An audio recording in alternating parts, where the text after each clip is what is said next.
አሜሪካ ከዓለም ሀገራት ጋር ያላት የኢኮኖሚ ትስስር ጥብቅ በመሆኑና የዓለምን የፖለቲካ ስርዓት በራሷ አስከቃኘችው ድረስ የምታሳልፋቸው ኢኮኖሚያዊ ውሳኔዎች የሌሎች ሀገራት ኢኮኖሚ ላይም አሉታዊ ተጽዕኖ ይዋዝ አይደለም።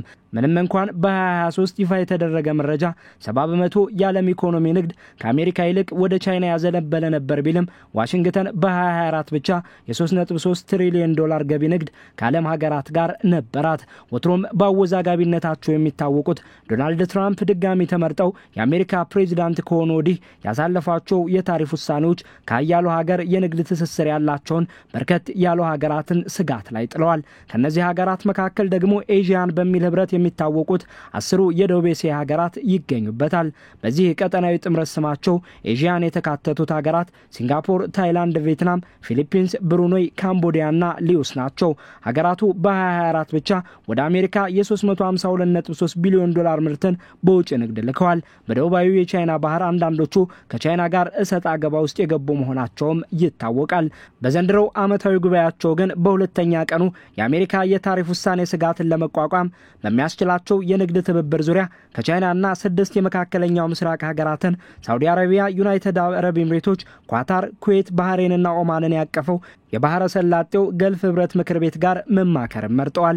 የአሜሪካን የማምረት ዘርፍ ያጠናክራል፣ ኢኮኖሚዋን ያሳድጋል፣ አሜሪካውያን ይበልጥ በሀገራቸው የተመረተ ምርትን እንዲገዙ ብሎም ኢንቨስትመንት እንዲጨምር ያደርጋል በሚል በትራምፕ የተወሰነው ወደ አሜሪካ ምርታቸውን በሚያስገቡ ሀገራት ላይ የተጣለው ተጨማሪ ታሪፍ የዓለምን ምጣኔ ሀብት ጭንቅ ላይ የጣለ ሲሆን በቻይናና አሜሪካ መካከል በሚደረጉ የኢኮኖሚና ፖለቲካ ፉክክሮች ገለልተኝነትን መርጠው የቆዩትን የደቡብ እስያ ሀገራቱን ከቻይና ጋር የተጨማሪ ታሪፉን ተጽዕኖ መቋቋም ስለሚያስችላቸው መንገድ ለመማከር እንዲቀመጡ አስገድዷቸዋል። የሀገራቱ አማራጭ ፍለጋ የቻይናን አቅም የሚያበረታ በአንጻሩ በአሜሪካ ትቅደም ፖሊሲያቸው አብዛኛውን ሸማች አሜሪካዊ ያደርጋሉ ያሉትን ትራምፕን ጫና ውስጥ ሊያስገባ እንደሚችል የምጣኔ ሀብት ባለሙያዎች ሀሳባቸውን እንዲያጋሩ አድርጓቸዋል። የ3.9 ትሪሊዮን ዶላር ጥቅል ሀገራዊ ምርት ወይም ጂዲፒ ያላቸው 10 ሀገራት 678 ሚሊዮን ህዝብ የያዙም ናቸው።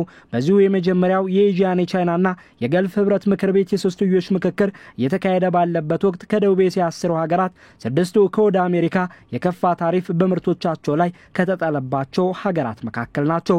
ከ32 በመቶ እስከ 49 በመቶ የሚደርስ ታሪፍ በአሜሪካ ተጥሎባቸዋል። የሶስትዮሽ ምክክሩም የኤዥያን ዓመታዊ ጉባኤን በምታስተናግደውና በአሁኑ የጥምረቱ ሊቀመንበር በሆነችው ማሌዥያ መዲና ኳላሉምፑር እየተካሄደ ይገኛል።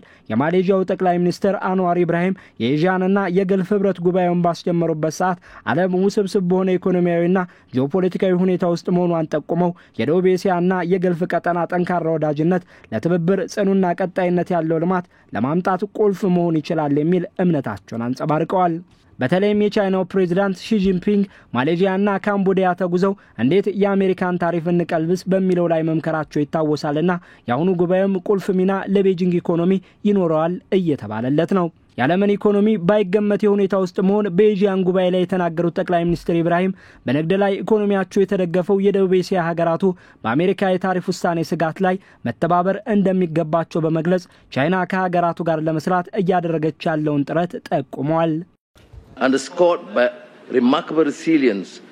የደቡብ እስያ ሀገራት ህብረት ኤዥያን ጠንካራ መሆን የሚገባው ጊዜ አሁን ነው። ቻይና በጠቅላይ ሚኒስትሯ ሊ ቻንግ የሚመራ ልኡካን ለኢንዶኔዥያ ጉብኝት ልካ መክራለች።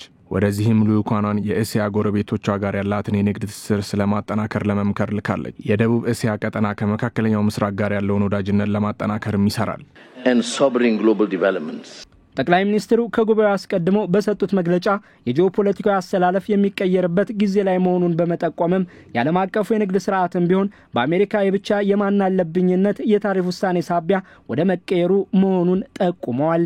ኢብራሂም እንዳሉትም የትራምፕ የአሜሪካን ኢኮኖሚ ጠቀሜታ ብቻ ያሰበ ውሳኔ በሁለት ቀጠናዊ ህብረቶችና ቻይና ለብቻዋ በድምሩ 17 የእስያ ሀገራትን ለምክክር አስቀምጧቸዋል። ከአሜሪካ ጋር የንግድ ጦርነት ላይ ያለችውና የዓለምን ኢኮኖሚ በሁለተኝነት የምትመራው ቻይና በዚህ ጉባኤ በጠቅላይ ሚኒስትሯ ሊ ቺያንግ ተወክላለች። በትላንትናው ዕለት ከአንዋር ጋር በነበራቸው ውይይትም የትራምፕ ውሳኔን በሚጠቁም መልኩ ሳያማክሩ የመወሰን የራስን ጥቅም ብቻ ማስቀደም እየጨመረ ባለበት በዚህ ጊዜ ቻይና የደቡብ እስያና የገልፍ ሀገራት የንግድና ኢንቨስትመንት ህብረታቸውን ማጠናከራቸው አስፈላጊ መሆኑን ገልጸዋል። የተካሄደ ባለው በጉባኤው ላይም ቻይና ሁሉም ሀገራት ከመጠን ማነስና መተለቆች እኩል ናቸው በሚል መርህ የሰው ልጅ ስልጣኔን ለማገዝ ስትል በ2023 ያስተዋወቀችው የግሎባል ሲቪላይዜሽን ኢኒሺየቲቭን ከደቡብ ኤሽያና ገልፍ ቀጠና ሀገራቱ ጋር አብራ ለመስራት ማቀዷን ይፋ ማድረጓን ከጉባኤው የወጡ ምንጮች ጠቁመዋል። የደቡብ ኤሽያ ሀገራት በቻይናና አሜሪካ በሰጥ አገባቸው መካከል ሳይገቡ በገለልተኝነት የሁለቱም ሀገራት ኢኮኖሚያዊ ወዳጅነታቸውን አስጠብቀው የቆዩ ቢሆንም የትራምፕ የታሪፍ ውሳኔ እነርሱንም አልማራቸውም። የባስ ብሎ ከቀጠናው ህብረት ኤዥያን አባል ሀገራቱ 6ቱ የከፋ ታሪፍ የተጠለባቸው ሆኖ መገኘታቸው ሌላ ይህንን የታሪፍ ውሳኔ እንዲቋቋሙ የሚረዷቸው ወዳጆችን እንዲፈልጉ አስገድዷቸዋል። ለዚህም ከአሜሪካ ጋር የንግድ ጦርነት ላይ ካለችው ቻይናና የአሜሪካ ጽኑ ወዳጅ የመካከለኛው ምስራቅ ሀገራትን ካቀፈው የገልፍ ሀገራት ምክር ቤት ወይም ጂሲሲ ጋር እየመከሩ ነው።